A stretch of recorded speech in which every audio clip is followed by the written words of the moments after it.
अस्सलाम वालेकुम, this is Moeed Pirzada in Washington. जैसा कि आप अंदाज़ा लगा सकते हैं कि मैं इस वक्त बाहर बैठा हूँ और यकीन माने बड़ी शदीद किस्म की यहाँ पर ठंड है। और ये स्वेटर जो है ये कुछ भी नहीं है इस ठंड का मुकाबला करने के लिए। हालांकि देखने में नहीं लगता कि बर्फ़ नहीं पड़ रही, धूप निकली भी है, लेकिन बहुत शदीद यहाँ पे ठंड है। लेकिन इससे ज़्यादा इंपॉर्टेंट चीज़ ये है कि मैं पहली दफ़ा एक एक्सटर्नल माइक्रोफोन मैंने अपने आईफोन के साथ लगाया हुआ है और शोर भी है यहाँ पे खासा। उतना नहीं है वैसे जितना लास्ट टाइम पिछली जगह पे था, लेकिन अगर ये आवाज़ ठीक कैप्चर ना हो तो जहां आप मुझे गालियां निकालने का, कंडेम करने का हक रखते हैं, अधिकार रखते हैं अकॉर्डिंग टू बॉलीवुड, वहाँ आधी गालियां आपको डॉक्टर शहबाज गिल को निकालनी होंगी। क्योंकि ये जो माइक्रोफोन है ये डॉक्टर शहबाज गिल साहब की रिकमेंडेशन पे मैंने अमेजोन से लिया है। तो डस्टमें अगर आपको आवाज़ ठीक ना है तो डॉक्टर शहबाज गिल को आप इसमें ज़रूर याद रखिएगा। अब आज इस वक्त मैंने एक मीटिंग के लिए पहुंचना है, कांग्रेशनल टीम के साथ मैंने मीटिंग करनी है, तो मैं जल्दी जल्दी चीज़ों को वाइंड अप करता हूँ और इसी वजह से बाहर भी हूँ इस वक्त।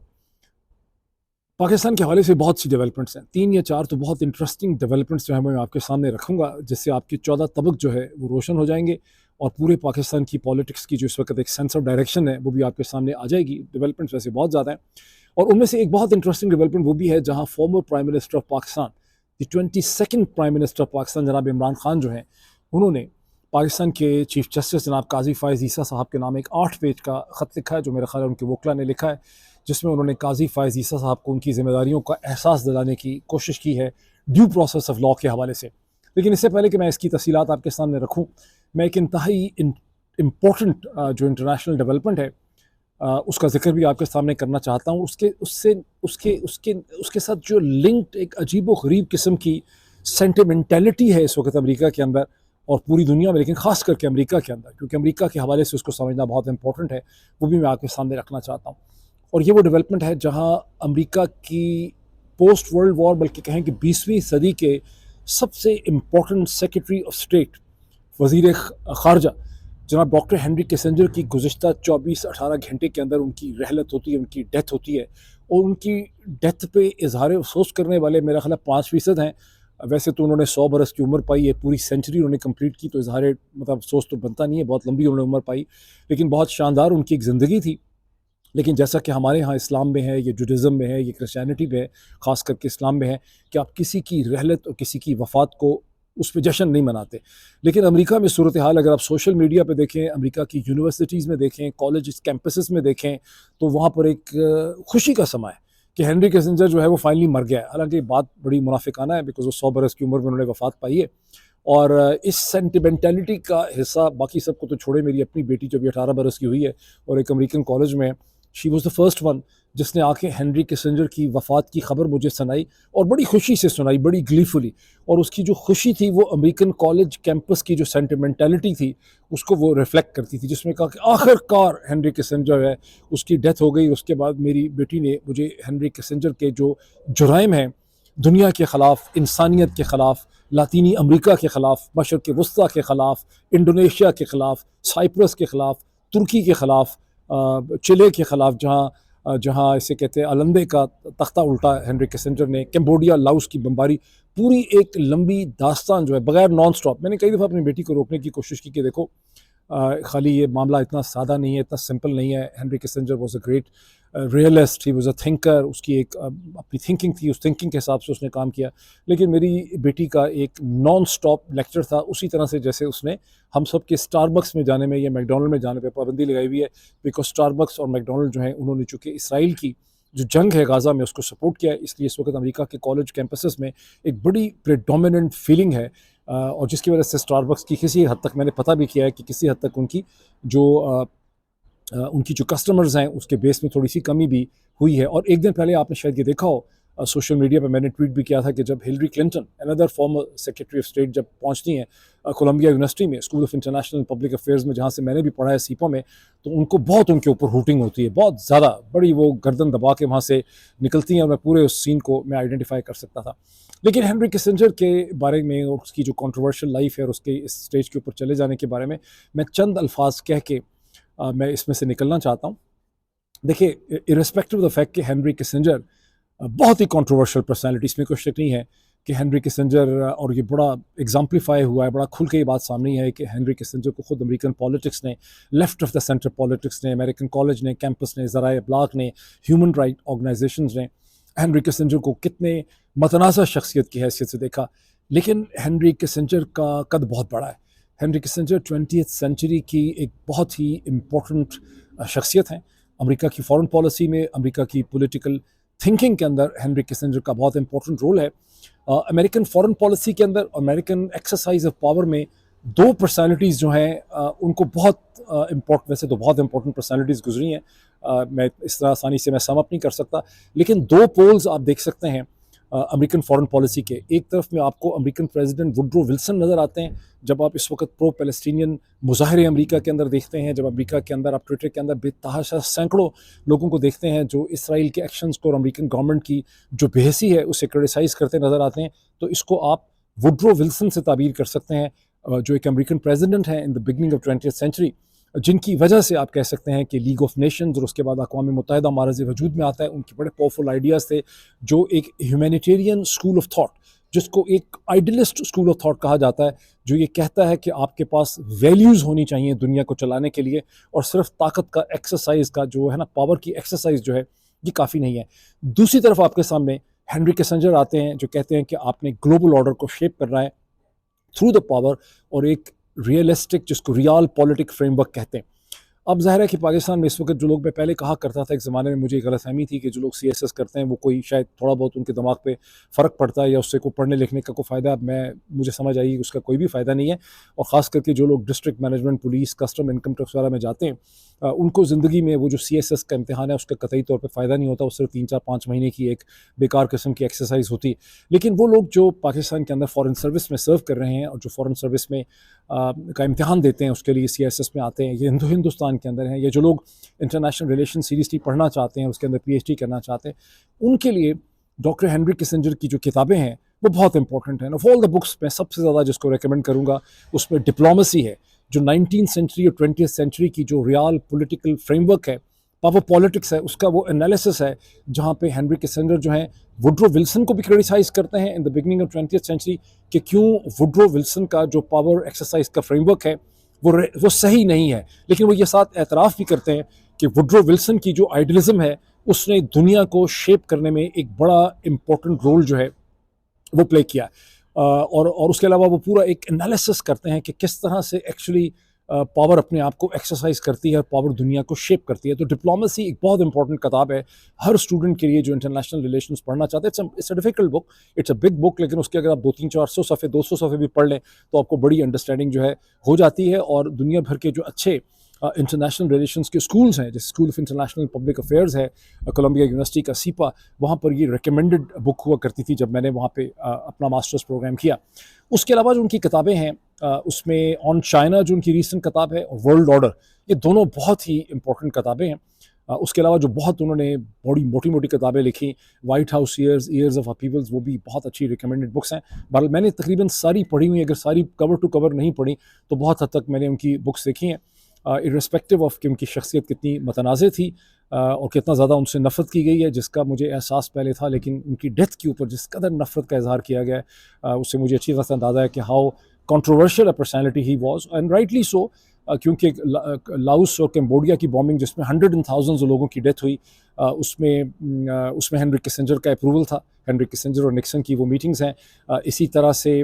लातीनी अमेरिका के अंदर जो अमेरिका की फॉरेन पॉलिसी ने बहुत जुल्म किया, जिस तरह से चिले के अंदर कू किया गया, जिसमें प्रेसिडेंट अलेंडे जो हैं उनकी डेथ हुई, उन्होंने शायद खुदकशी कर ली थी, वो सब चीज़ें उसमें हेनरी किसिंजर का रोल आता है। सो आई अंडरस्टैंड कि he is very controversial, but I have been a great admirer of him. This is once again a paradox. I think I am a humanist, but I am a great admirer of his real political understanding, specially because of the books, not because of his foreign policy decisions जो उन्होंने contribute किया literature में। तो this was my sort of tribute to doctor Henry Kissinger. और एक second for this के दरमियान में इसके फ़ोन आ रहा था।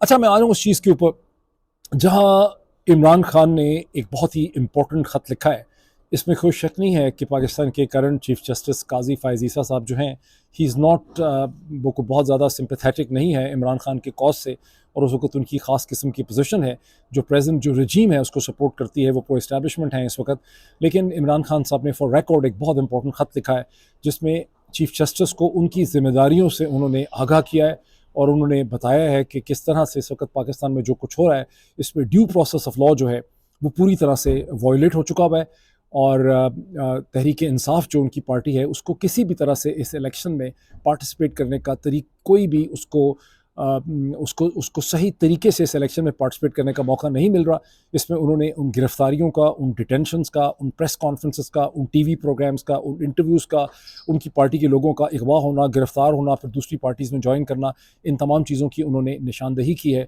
और उन्होंने चीफ जस्टिस से रिक्वेस्ट की है कि वो इसको देखें, बिकॉज जो कुछ हो रहा है इसके नतीजे में जो इलेक्शन होंगे वो कोई फ्री फेयर और मीनिंगफुल इलेक्शन जो है वो पाकिस्तान में नहीं हो सकेंगे। और याद रहे कि इससे पहले प्रेसिडेंट ऑफ पाकिस्तान जनाब डॉक्टर आरिफ अलवी ने भी इसी किस्म का एक ख़त लिखा है चीफ जस्टिस ऑफ पाकिस्तान को, वो भी उनको भी इस किस्म का एक ख़त जो है वो मेरे ख्याल लिख चुके हैं चीफ जस्टिस ऑफ पाकिस्तान को। इसके साथ दूसरी एक डेवलपमेंट बड़ी इंटरेस्टिंग वो है जहाँ आज ही के दिन में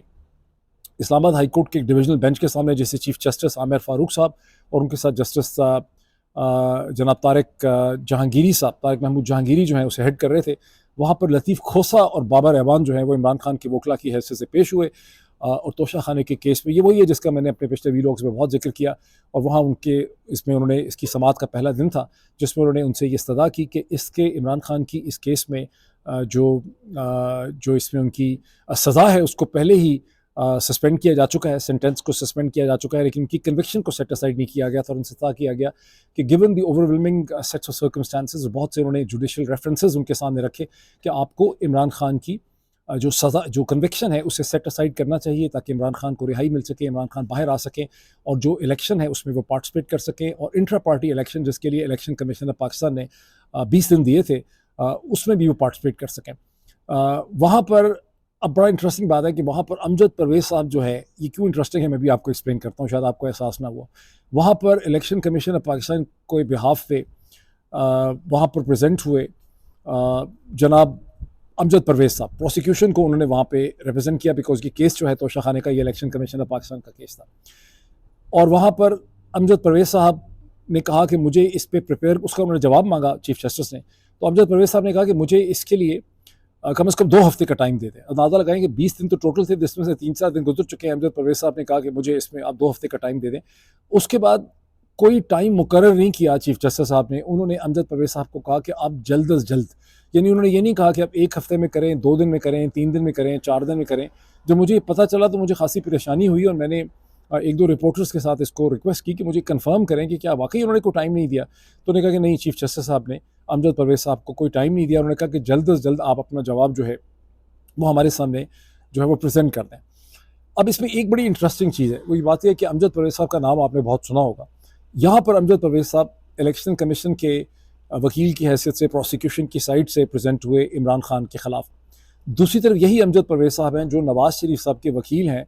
और ये नवाज़ शरीफ साहब के वकील की हैसियत से इस्लामाबाद हाई कोर्ट, यानी यहाँ इस्लामाबाद हाई कोर्ट में पेश हुए हैं प्रोसिक्यूशन की साइड से इमरान खान के ख़िलाफ़। दूसरी तरफ अमजद परवेज़ साहब जो हैं वो नवाज़ शरीफ साहब के वकील की हैसियत से, जहाँ नवाज़ शरीफ साहब की जो अपील्स हैं उनको रीइंस्टेट किया गया है, वहाँ पर भी अमजद परवेज़ साहब नवाज़ शरीफ साहब के केस की पैरवी कर रहे हैं। इसके ऊपर मज़ीद क्या कमेंट मैंने करना है, मेरा ख्याल आप समझ गए, इस पर कमेंट करने की मुझे कोई ज़रूरत नहीं।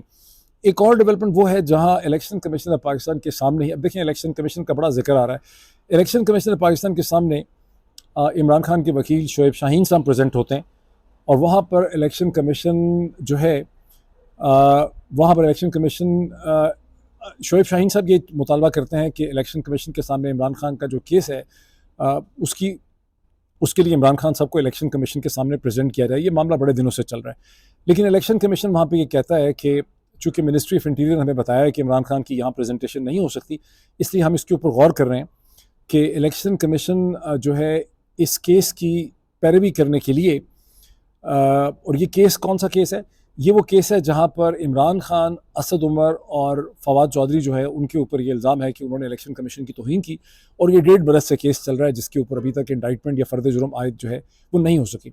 और यहाँ पर इमरान खान, असद उमर और फवाद चौधरी को पहले इस पर एतराज़ ये था कि इलेक्शन कमीशन इस किस्म की अदालत नहीं है जो इस किस्म के मुकदमात की पैरवी करे, और उसका फोरमोस्ट रोल जो है वो ये है कि उसने एक फ्री फेयर ट्रांसपेरेंट इलेक्शन करवाने हैं। खैर उनकी किसी ने नहीं सुनी। जनवरी 2023 के अंदर सुप्रीम कोर्ट ने ये कहा कि नहीं, इस केस को चलना चाहिए, और फिर जून में इलेक्शन कमीशन ने इसका शुरू कर दिया पूरा प्रोसेस। अब यहाँ पर इस वक्त मसला क्या है? यहाँ मसला बिल्कुल डिफरेंट हो चुका है। यहाँ मसला ये है कि क्या इमरान खान को इलेक्शन कमीशन के सामने प्रेजेंट होना है, या इलेक्शन कमीशन ने जाना है अडयाला जेल के अंदर। और आज इस जगह पे शोएब शाहीन साहब की तमाम तर प्रोटेस्टेशन के बावजूद इलेक्शन कमीशन ने इंडिया ये दिया है कि इलेक्शन कमीशन बनस्से नफीस जो है वो अडयाला जेल जाएगा, और जहाँ ये कंटेम्प्ट की प्रोसीडिंग इमरान खान के खिलाफ अडयाला जेल के अंदर होगी।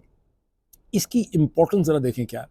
एक ऐसे वक्त में जबकि आम इंतखाबात को 90 दिन से भी कम है, कम से कम 2 केसेस ऐसे हैं, एक ये कंटेम्प्ट वाला केस और दूसरा तोशा वाले वाला केस। दोनों केसेस में इमरान खान के खिलाफ इलेक्शन कमीशन ऑफ पाकिस्तान जो है वो एक फ़रीक है। यानी इलेक्शन कमीशन ऑफ पाकिस्तान का बुनियादी रोल क्या है? इलेक्शन कमीशन ऑफ पाकिस्तान, जैसे कि उसके नाम से ही लगता है कि ये इलेक्शन कमीशन है, इसने पाकिस्तान में फ्री फेयर ट्रांसपेरेंट इलेक्शन करने थे। लेकिन ये जो सबसे बड़ी पार्टी है, जिसको अगर बहुत ही आप मोहतात अंदाजे से भी कहें, बहुत ही कंजर्वेटिव एस्टिमेट भी करें, तो 70% लोग जो शायद इमरान खान और तहरीक इंसाफ के साथ खड़े हैं। लेकिन इलेक्शन कमीशन ऑफ पाकिस्तान, जिसमें पाकिस्तान में फ्री फेयर ट्रांसपेरेंट इलेक्शन करने हैं, वो इस पूरे के पूरे प्रोसेस में इमरान खान और सबसे बड़ी सियासी जमात के खिलाफ एक फ़रीक है। इस इलेक्शन कमीशन ने किस किस्म के इलेक्शन करवाने होंगे जो फ्री फेयर ट्रांसपेरेंट हो सकते हैं? इससे आपको ये जहन में रखना चाहिए कि पाकिस्तान में बहुत से लोग ये उम्मीद कर रहे हैं कि जिस दिन इलेक्शन होगा उस दिन ये फैसला होगा कि इलेक्शन रिग होता है या नहीं होता। भाई, किस गलतफहमी में बैठे हैं? इलेक्शन की रिगिंग एक बहुत लंबा चौड़ा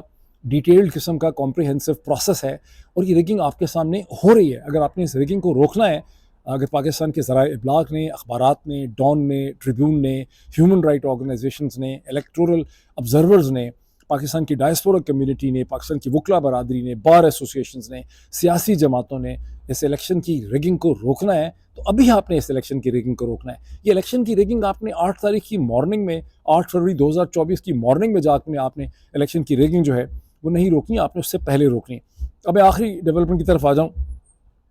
एक दिन पहले, आज से एक दिन पहले, यानी आज, अभी तक तो वैसे सामने नहीं आए, मैंने वो फाइनल डिटेल नहीं देखी, क्योंकि इलेक्शन कमीशन ऑफ पाकिस्तान ने आज अपने इलेक्टोरल रोल्स और लिस्ट जो हैं उनको फाइनलाइज करना था, उसका ऐलान करना था। लेकिन एक दिन पहले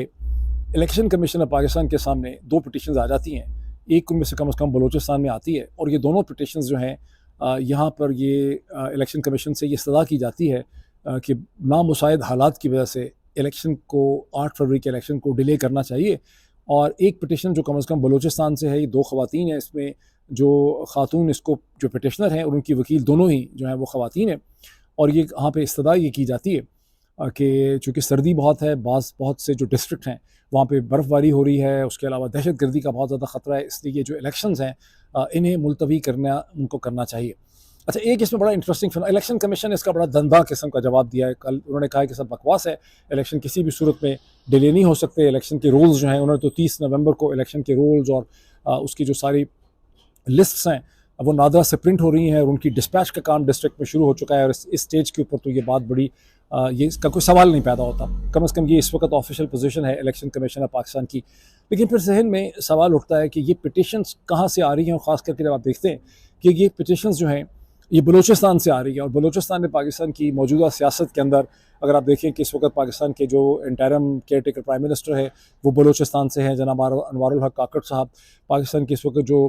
इंटीरियर मिनिस्टर हैं, वज़ीर दाखिला जो हैं जनाब सरफराज बुख्ती साहब, वो भी बलूचिस्तान से हैं। और ये पिटिशंस भी बलूचिस्तान से आ रही हैं। बलूचिस्तान अवामी पार्टी भी बलूचिस्तान से है, नवाज शरीफ साहब वहाँ जाते हैं और इलेक्टोरल अलायंस भी बलूचिस्तान से बनाते हैं। तो बलूचिस्तान की पाकिस्तान की मौजूदा जो सियासत है उसके ढांचे के अंदर बड़ी अहमियत हो जाती है। तो ये पिटिशंस क्यों आ रही हैं? यानी मेरी अंडरस्टैंडिंग ये है कि डिफरेंट किस्म के जो सेल्स हैं वो साइलोज़ में इन आइसोलेशन काम कर रहे हैं, अपने अपने एजेंडाज़ के ऊपर पिटिशंस डाल दी गई हैं। ये हो सकता है कि इलेक्शन कमीशन को खुद इस वक्त बताया भी ना गया हो कि इसका क्या मकसद है, लेकिन पिटिशंस जो हैं वो डाल दी गई हैं। और इसमें एक चीज़ आप और देख लें कि पिटिशंस डालने वाली भी ख़वातीन हैं, उनकी वकील जो हैं वो भी ख़वातीन हैं। और ये भी एक बड़ा इंटरेस्टिंग एक स्ट्रेटजी का हिस्सा है कि आपने बहुत से जो गलत किस्म के, गंदे किस्म के काम करवाने हैं, उनको थोड़ी सी कबूलियत और लेजिटिमेसी देने के लिए, उसमें ह्यूमन टच डालने के लिए आपने पिटिशनर और उसकी वकील दोनों जो हैं वो आपने ख़वातीन कर दी हैं। जिस तरह से पंजाब के अंदर जो जुल्म और बर्बरियत का और जो आपने फैशिज़म अनलीश की है उसको डिफेंड करने के लिए आपने एक डिसेंट लुकिंग पुलिस ऑफिसर खातून ढूंढनी है, पढ़ी लिखी सी, उनको आप भेज देते हैं टेलीविज़न चैनल में डिफेंड करने के लिए। फेसेस दें, जिस तरह से आपने अगर आप इंटरिम प्राइम मिनिस्टर अगर हनीफ अब्बासी साहब हों या राना सनाउल्लाह हों तो ज़ाहिर है आप दुनिया में अच्छा इंप्रेशन नहीं जाएगा, पाकिस्तान में भी नहीं जाएगा। तो वहाँ आपने एक पढ़ी लिखी शक्ल के अनवारुल हक काकड़ साहब जो हैं उनको आपने दुनिया भर में भेज दिया। कभी आप उनको अमेरिका भेज देते हैं, कभी आईफिल टावर पे चढ़ा देते हैं, कभी आप उनको सऊदी अरब भेज देते हैं, कभी आप उनको दुबई भेज देते हैं। तो ये बेसिकली फेस प्रोजेक्शन होती है। वो जो शेख रशीद ने कहा था कि there is always a face behind the, पता नहीं क्या वो कहते थे, there is a face behind the something behind face behind the story. तो यहाँ पर भी there is a story behind the faces. अभी इतना ही, मैंने पहुँचना एक मीटिंग के लिए, उसी के लिए मैं बाहर बैठा हूँ। फिर आपसे मुलाकात होती है। बहुत शुक्रिया।